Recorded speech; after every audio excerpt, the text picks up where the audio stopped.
नमस्कार दोस्तों आज एक ऐसे महापुरुष का जन्मदिन है जिन्हें मैं तो बहुत एडमायर करता हूँ, बहुत ही ज़्यादा एडमायर करता हूँ। और मुझे लगता है कि इंडियन पॉलिटिक्स में अगर पूरे 75 साल में आज़ादी के बाद मैं बात करूँ तो उनके जैसा नेता आज तक कोई नहीं हुआ। जी हाँ, मैं बात कर रहा हूँ लाल बहादुर शास्त्री की, जिन्होंने जय जवान और जय किसान का नारा दिया था। लोग बताते हैं कि 1965 का युद्ध था पाकिस्तान के साथ, जब उसमें अनाज की कमी हो गई तो लाल बहादुर शास्त्री जी ने एक अपील की थी कि सभी भारत की जनता एक समय खाना छोड़ दे। और उनकी अपील का इतना असर हुआ था, सोचिए कितना मानती थी पब्लिक उनको, जबकि उस समय इतना मीडिया नहीं था, इतना सोशल मीडिया नहीं था, बहुत कम साधन थे लोगों तक अपनी बात पहुंचाने के, सिर्फ रेडियो हुआ करता था। और उसके बावजूद भी लोगों ने उनकी बात को माना। तो इससे पता लगता है कि लाल बहादुर शास्त्री बहुत ज़्यादा लोगों की निष्ठा थी लाल बहादुर शास्त्री जी के प्रति। और लाल बहादुर शास्त्री जी को लोग बहुत एडमायर करते थे, और उनकी एक आवाज़ पे लोगों ने एक वक्त खाना छोड़ दिया था और खुद अन्न उगाना शुरू कर दिया था, चाहे छोटी सी कहीं पे भी जगह हो, छत पे हो, किचन गार्डनिंग जो कहते हैं इसको। दूसरी चीज़ लाल बहादुर शास्त्री की यह है कि जब वो रेल मंत्री थे नेहरू जी की कैबिनेट में, तो लोग कहते हैं कि ऐसा सुनने को मिलता है कि उन्होंने अपने घर में किसी को नहीं बता रखा था कि वो रेलवे मिनिस्टर हैं।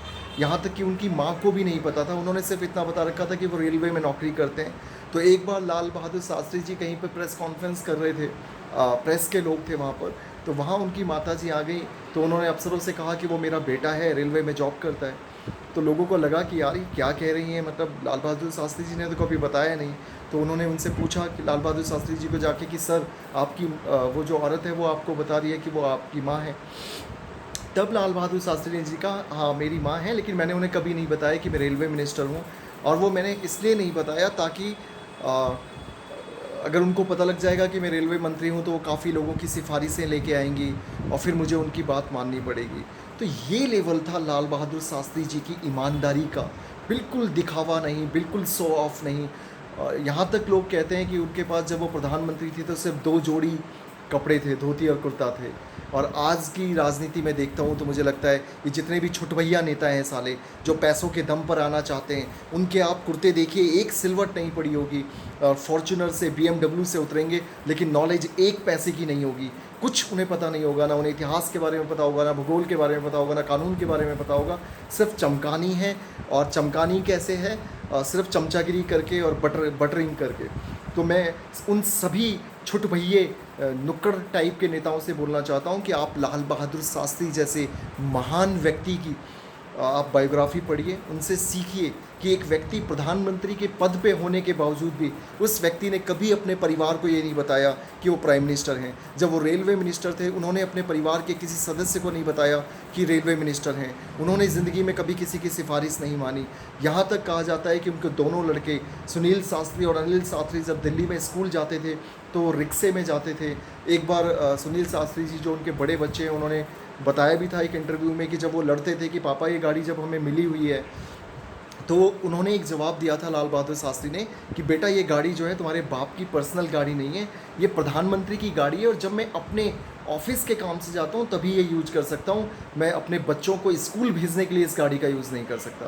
तो ये सबक है आजकल के उन भ्रष्ट नेताओं के लिए जो सभी चीज़ों अपने बाप की जागीर समझते हैं। मंत्री पद जाने के बाद भी 10-10 साल, 20-20 साल तक बंगले खाली नहीं करते, जिनके ऊपर बिजली विभाग से लेके बाकी विभागों का करोड़ों रुपए बकाया होता है, और उन विभागों को फाइनली कोर्ट में जाना पड़ता है उनको लेने के लिए। तो ये उन सभी चोर उचक्के छुटभैये नेताओं के लिए मैसेज है कि लाल बहादुर शास्त्री जी को पढ़ें, लाल बहादुर शास्त्री के जैसा जीवन में बनने की कोशिश करें, और राजनीति में इसलिए आएँ ताकि सेवा करनी है, राजनीति में माल बनाना ना आए। और तुम्हारे बस की अगर राजनीति नहीं है तो मत आए, पैसा और भी बहुत तरीक़ों से कमाया जा सकता है और लोग कमा रहे हैं। तीसरा, एक लाल बहादुर शास्त्री जी की एक बात मुझे बहुत पसंद आई।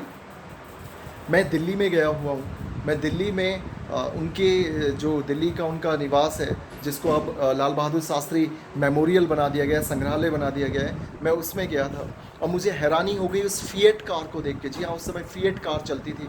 वो फिएट कार जो उन्होंने 5,000 रुपये में लिए थी और पंजाब नेशनल बैंक से लोन लेके ली थी, सोचिए। और वो प्रधानमंत्री रहते हुए भी उस लोन को चुका नहीं पाए, क्योंकि उल्टी सीधी कमाई तो होती नहीं थी, सिर्फ सैलरी थी। तो उस व्यक्ति के जाने के बाद, लाल बहादुर शास्त्री जी के चले जाने के बाद, स्वर्ग सिधारने के बाद भी उनकी वाइफ ने पंजाब नेशनल बैंक को वो बकाया कर्ज दिया। सोचिए, ईमानदारी का वो ज़बरदस्त लेवल सिर्फ उनमें नहीं था, उनके परिवार के हर सदस्य में था। यहाँ तक कि पंजाब नेशनल बैंक ने यह ऑफ़र भी दिया था कि आप जो है, कोई बात नहीं, अब वो लाल बहादुर शास्त्री जी नहीं रहे, हम इस लोन को राइट ऑफ कर देते हैं। लेकिन उनकी वाइफ ने उस पेंशन से जो लाल बहादुर शास्त्री जी को मिलती थी, प्रधानमंत्री की एवज़ में जो पेंशन मिलती थी, उस पेंशन से उस फिएट गाड़ी का लोन चुकाया। तो आप सोचिए, ये होती है ईमानदारी, ये होती है देशभक्ति, ये होता है राष्ट्रवाद, ये होता है देश के प्रति समर्पण। सिर्फ वंदे मातरम करने से और झंडा लगाने से और बड़ी बड़ी बातें करने से देश प्रेम और राष्ट्र प्रेम नहीं आता। देश प्रेम और राष्ट्र प्रेम तब आता है जब आप देश की संपत्तियों को, राष्ट्र की संपत्तियों को और किसी भी चीज़ का आप निजी फ़ायदा ना उठाएं। आप समझें कि आपकी एक मर्यादा है। तो लाल बहादुर शास्त्री जी पर्सनली मैं उनको बहुत एडमायर करता हूँ, उनको बहुत मानता हूँ। और आज उनकी जयंती है 2 अक्टूबर को, तो मैं प्रणाम करता हूँ, सलाम करता हूँ लाल बहादुर शास्त्री जी जैसे विराट व्यक्तित्व को। और आजकल के जितने भी छुटभइये नेता हैं, छुटभइये कार्यकर्ता हैं, संगठन के छुटभइये पदाधिकारी हैं, जो कि बात बात पे चमकाते रहते हैं, 20-20, 25-25 गाड़ियों का काफिला लेके घूमते हैं, उनकी कमीज़ पे एक सिलवट नहीं होती, चमक दमक के रहते हैं, मेकअप करके रहते हैं। उनसे मैं पूछता हूँ कि आप बनिए लाल बहादुर शास्त्री जी जैसा, तब ये देश आगे जाएगा, तब ये समाज आगे जाएगा। और अंत में लाल बहादुर शास्त्री जी को नमन करता हूँ और उनसे बहुत कुछ जीवन में सीखने की कोशिश करता हूँ, उनसे प्रेरणा लेने की कोशिश करता हूँ और उनके पद चिन्हों पे चलने का प्रण लेता हूँ, चाहे जीवन में कुछ बन पाऊँ या ना बन पाऊँ। लेकिन ईमानदारी, सत्यनिष्ठा, कर्तव्यपरायण निष्ठा और इस देश के प्रति प्रेम, समर्पण हमेशा मेरे अंदर रहेगा। जय हिंद, जय भारत, वंदे मातरम।